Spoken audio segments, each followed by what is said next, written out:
And joining us now with more on the latest in Gaza and the hostages deal, or lack thereof, is expert in the Middle East, Dr. Mordechai Kedar. Thank you so much for joining us. Pleasure to be here.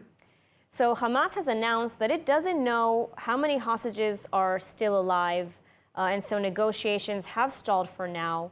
You know, there's a growing chorus of voices within the government here in Israel calling to end the negotiations and proceed to a military operation in Rafah, saying this is the only way to win the war and bring the hostages home. So why has this operation not happened? You know, how much longer will Israel have to wait before it proceeds, and how much is Israel taking into account Egyptian objections for this operation? Well, I'm not sure that this is the Egyptian problem. I think the problem is in Washington, D.C. The American administration expressed its resentment vis-a-vis the Israeli intentions to attack Rafah. Apparently, they are afraid of the human problems which might arouse from this attack, because many of the Gazans actually today or these days are in Rafah found asylum or safe place because of the war in the other parts of the strip. And now, if Israel attacks this place, it might put the lives of too many civilians in danger. And this is what so far prevents Israel from proceeding the war on Rafah. And, you know, I do want to talk about the ongoing talks in Cairo between the United States, Egypt, Qatar. Israel is not there, but, you know, what is Egypt's role here in the negotiations?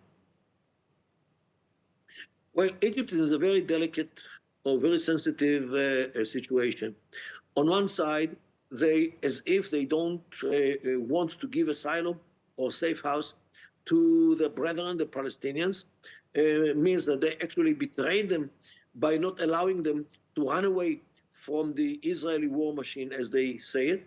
And many in Gaza Strip are flabbergasted about this behavior. And, you know, the countdown to Ramadan is fast approaching, and we know that this is a time with increased violence, increased terror attacks. Just today, we saw an attempted terrorist attack here in Israel. So, you know, what is the sentiment in the Arab street today leading up to Ramadan?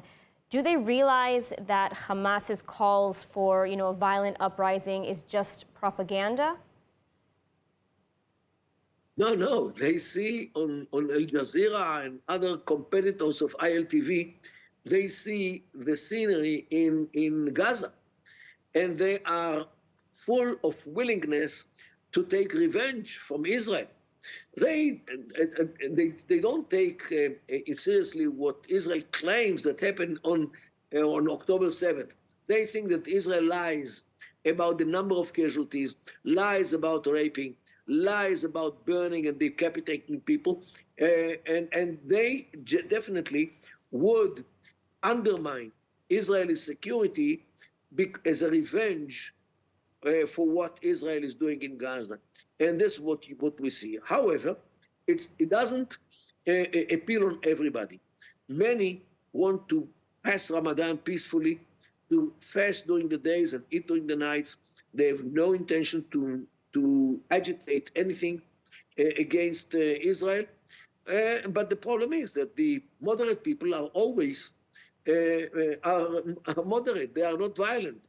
The violence actually makes those thugs prevailing over the non-violent. All right, Dr. Mordechai Kedar, thank you so much for taking the time to speak with us today. Thank you so much.